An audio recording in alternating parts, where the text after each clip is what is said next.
All right, so welcome everyone to the Study Abroad in Argentina, Chile, and Mexico info session here.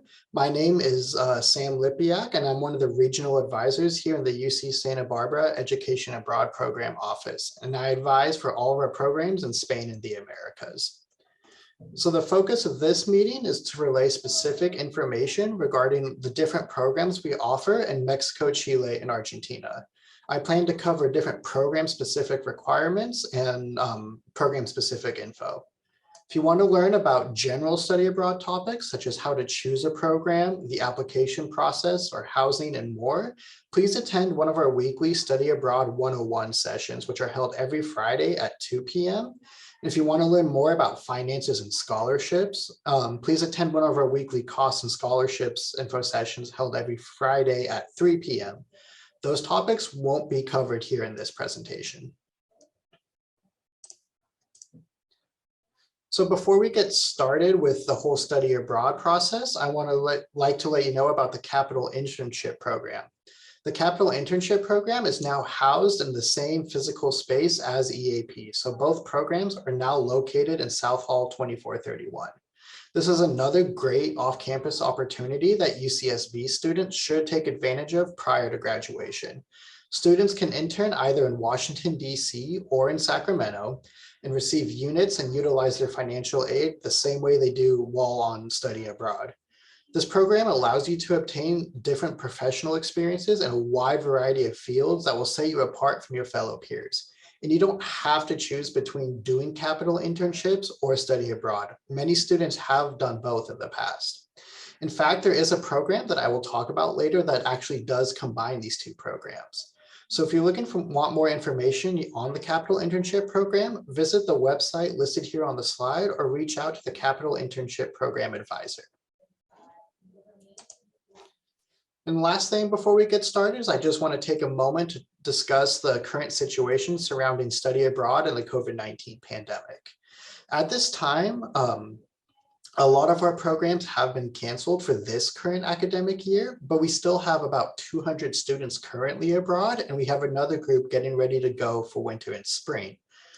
Right, our office here is focused on the future, and right now, almost all of our programs are scheduled to run as normal for the 2022 and 23 academic year.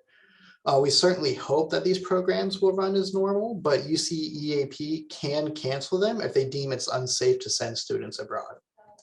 That being said, the one thing we really can guarantee is that if you don't apply to study abroad, you will be shutting yourself out of this experience. So applying is free. There is no application fee.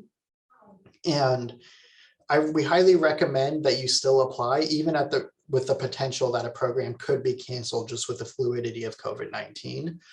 We definitely want to give you guys the opportunity to go abroad. So just go ahead and apply. With all that out of the way, we can talk about the different program types that we offer here in Latin America. Very briefly, I will just discuss these. If you want more in-depth info on what these programs mean, you can attend one of our Study Abroad 101 sessions. But the immersion programs are the type of program where we take you from UC Santa Barbara and place you directly at a host university, and you're taking courses out of their course catalog, often in the local language alongside local students. This type of program gives you the most flexibility in terms of housing, your courses, and what you do with your free time and that sort of thing. We also have some special focus programs where they're the type of program where you're studying a very specific subject or you have coursework built around a particular theme. These could be with other UC students or other international students and can be held on university campuses or at one of our UC study centers abroad as well. Lastly, the UC construct programs are really similar to the special focus programs, but typically those coursework will only be in English. They will be taken at UC study centers with other UC students rather than with other international students at a local university. So that's kind of briefly what the different types of programs that we offer. If you want to look at some of these programs in different details, you would first go to the UC EAP website. You can search for programs in different ways. You can search for them by those program types that I just mentioned, or you can also just search by region as well, which you can see that process here on the screen. All right, so now we're going to start with some program specific information, and we're going to start with Chile. We offer 4 different programs in Chile, 2 immersion programs, 1 special focus program, and 1 multi-site program where you're going to be in different locations. So for our immersion programs in Chile, we have 2 different universities.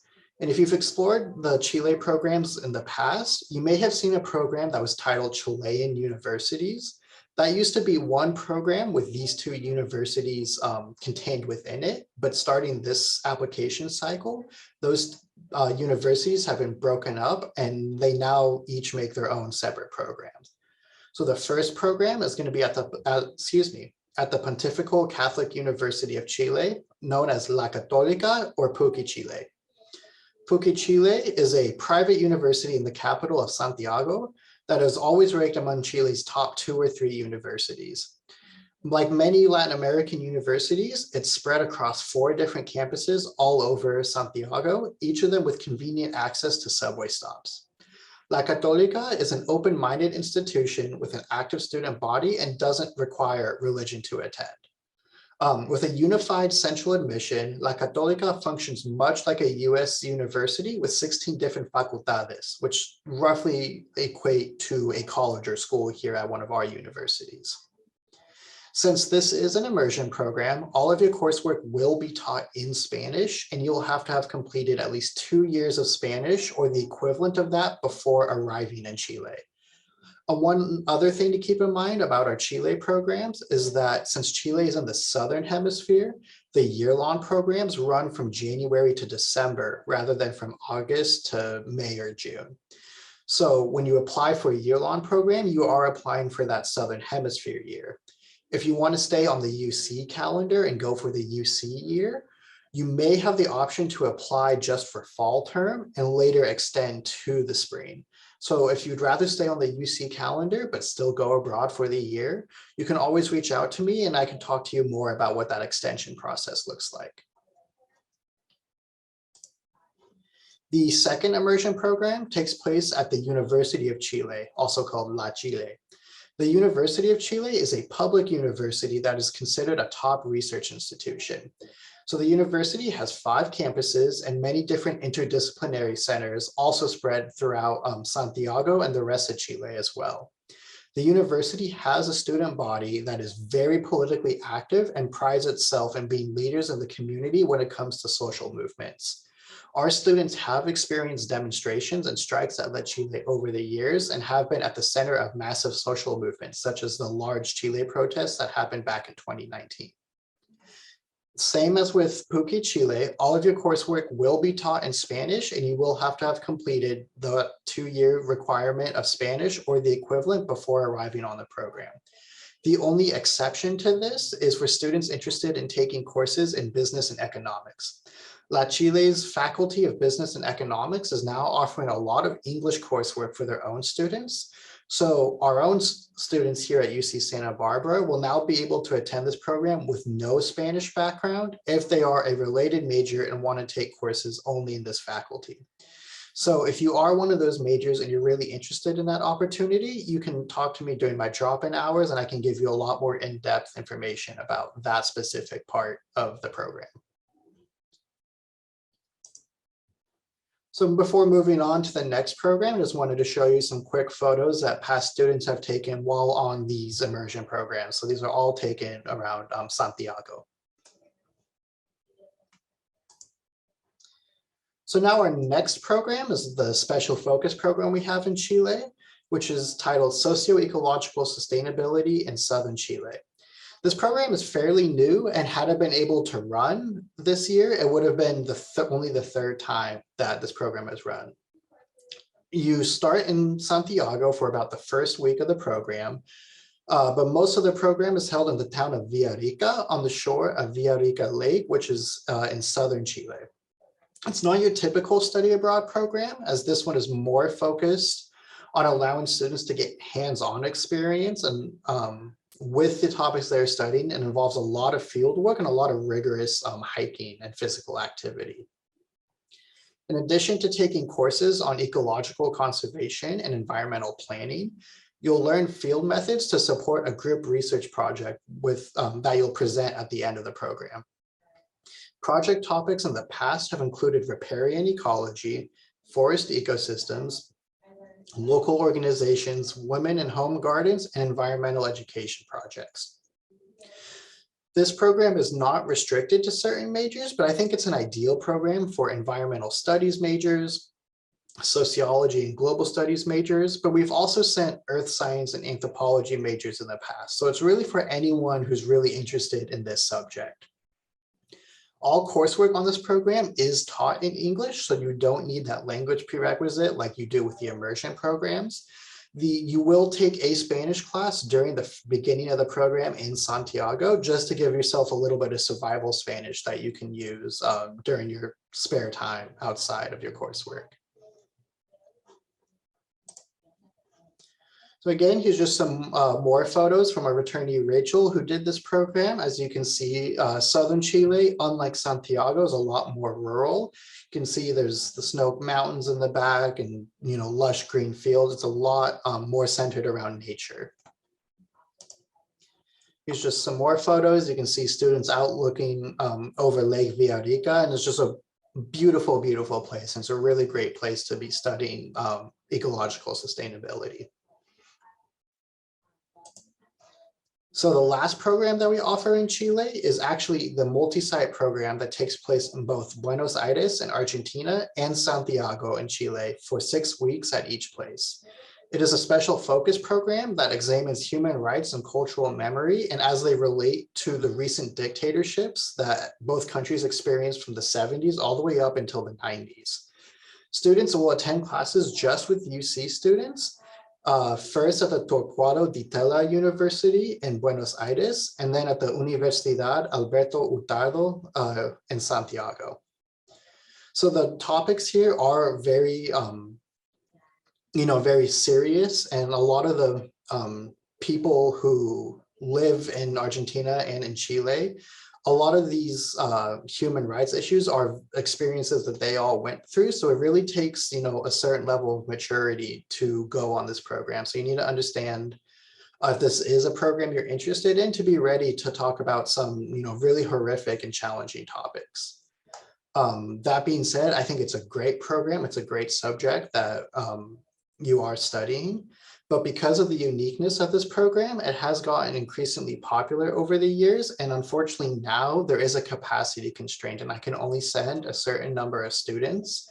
So if this is your first choice for a program, I highly encourage you identify a backup program that you would be open to participating in should you not get a spot on this program. The application for this program is due the very first week of winter quarter on January 4th. So it's a very early application, but that means also if you don't get a spot, you still have plenty of time to submit an application for one of your backup programs as well. All right, so now moving on from Chile, we're now going to look at our programs available in Mexico. Just a quick fun fact about myself. I myself studied abroad in Mexico. I studied in the city of Oaxaca during the summer of 2019. It was an absolutely incredible experience. And I think Mexico is a highly underrated country to study in, and I really encourage you all to explore the options available here. So we offer a total of 5 programs in Mexico, most of which are held in the capital of Mexico City. However, there are 2 programs that could possibly take you to other locations as well. So all the different locations you could possibly study in are what you see here on the map. So our only immersion program available in Mexico is at the National Autonomous University of Mexico, or La UNAM, as it's called by locals. La UNAM is the largest university in Latin America and is a highly ranked prestigious research university, often referred to as the Harvard of Latin America. It has a student population of over 300,000 and it offers more study opportunities than all of the UC campuses combined. It is a modern, attractive campus, and it is a hub of educational and cultural activity, as well as Mexico-related research. It also plays a critical role for the nation through its support of the National Seismological Service, the National Astronomical Observatory, and the National Botanical Garden. Attending this university gives you comparative insight into the education, health, legal, and socioeconomic systems of both Mexico and the United States. As home to the National Library, you'll have a wealth of resources available for class projects and research. So I personally have been on this campus, and it's just absolutely, amazing. Here you can see some photos of the central campus. Like most of the universities in Chile, UNAM has different campuses spread out throughout the city, but it does have one main central campus. It's absolutely beautiful, with artwork being incorporated into most of the buildings, and with the famous Estadio Azteca located just across the street from the central campus. It is also a very politically active university, grounded in its history of activism and social movements, and you will really see this sort of sentiment among all of the local students who attend. So here are some photos from a past returnee who studied at UNAM. So the top left photo was taken at the ruins of Teotihuacan on top of the Pyramid of the Sun. Below that, you can see the fantastic Bellas Artes building, which is located in historic downtown of Mexico City. And that last photo on the right shows the Museo Frida Kahlo, which has become one of the most popular tourist destinations in Mexico City, particularly if you really like art or Frida Kahlo. I've been to all of these places myself, and again, they're just incredible experiences that I think everyone should go and check out. So I will briefly talk about the other 4 programs we have in Mexico. I won't go in too much detail just because they all have a lot more structure and are a lot more straightforward. So a lot of the details can be found on the UCEAP website. But first, we'll talk about the Field Research in Mexico program. It's a very niche and special program that I think more students should take advantage of. Students will complete an independent research project on the topic of the student's choosing in one of these 5 locations: Oaxaca, Chiapas, Querétaro, Puebla, and the Yucatan. Students, again, they will work with one of 5 faculty mentors, depending on which location they're choosing, and they will have the guidance of those mentors as they conduct their research project.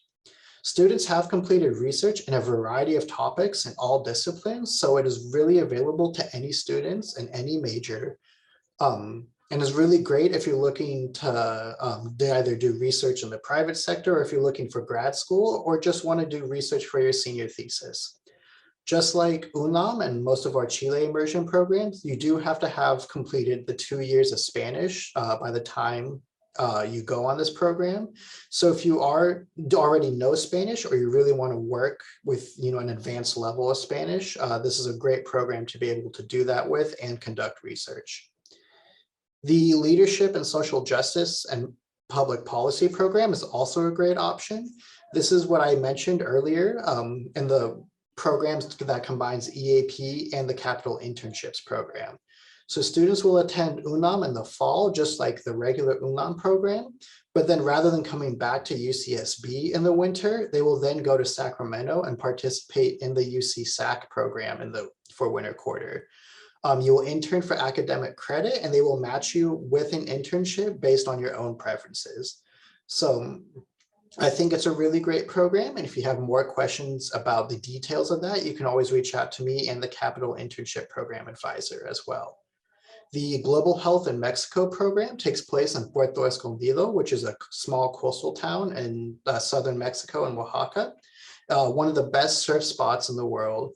And on this program, students will spend their mornings with a clinical rotation with an organization known as Child Family Health International. And they will get a lot of insight into the public health system and issues in Mexico, and get a lot of hands-on experience working in that. And then in the afternoons, they will be taking a Spanish course that is specific to learning Spanish for health sciences and for medical terminology.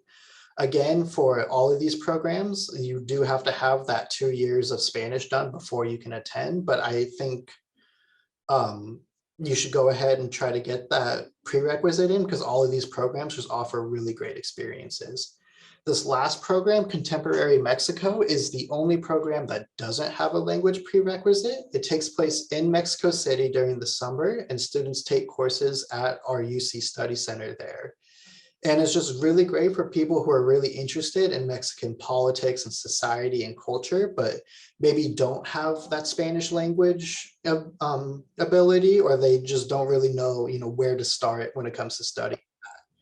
So I think it's a great program for those kinds of people who, again, don't have a language prerequisite. Here's just some more pictures from the site visit an advisor did to Mexico a few years ago. Again, you can see that Bellas Artes building, as well as students having lunch. That bottom left photo is La Casa de California, which is the UC Study Center in Mexico City. That bottom right picture is students on that field research program getting ready to present the findings of their research projects. And just some last photos, again, taken outside La Casa de California, and just some other tourist sites in Mexico City. And then that top right photo is from the state capitol in California that one of our students who did do that leadership and social justice program took while she was on the internship portion of her program. All right, now finally, we will talk about our programs in Argentina. So in addition to the multi-site program I mentioned earlier, we offer one other program, which is located in Buenos Aires. So the program in Buenos Aires is titled Immigration and Identity, Asia and South America. And this program really allows you to see how Asian immigrant communities enrich the landscape of the region through the lens of history. In examining its Asian heritage, students learn how ethnic ties, economies, and politics have shaped Argentina's sense of identity. After a week of Spanish language instruction, you will take 4 content courses, all of which are taught in English, for a grand total of 5 different courses. All of the courses are cross-listed as ethnic studies, Latin American studies, and sociology, and are worth about 4.5 UC quarter credits. You can see the specific courses here on the screen. And while the bulk of this program is focused on Asian immigration to South America, other migrant communities are still discussed in these courses, and I still highly recommend it for anyone interested in the general subject of identity and migration and immigration. So, as we're wrapping up, here's just some more photos students have taken into Argentina, ranging from looking at a tango bar in the night to seeing glaciers in the Patagonia and the Falls of Iguazu. There's lots of different things you can do in Argentina, both in the city of Buenos Aires and great natural wonders to see outside of the city. More of which you can see here, just different cultural activities, different things to do in the street. Argentina does have deserts and it also has glaciers. So there's really a diverse number of things you can do in your free time. And then just really quick, just some monuments and more students enjoying their time here in Argentina. So I know I just covered a lot of different information about the different programs within these 3 countries. So really quickly, I'm going to go over some next steps and then open it up for Q&A. So I promise you I'm almost done.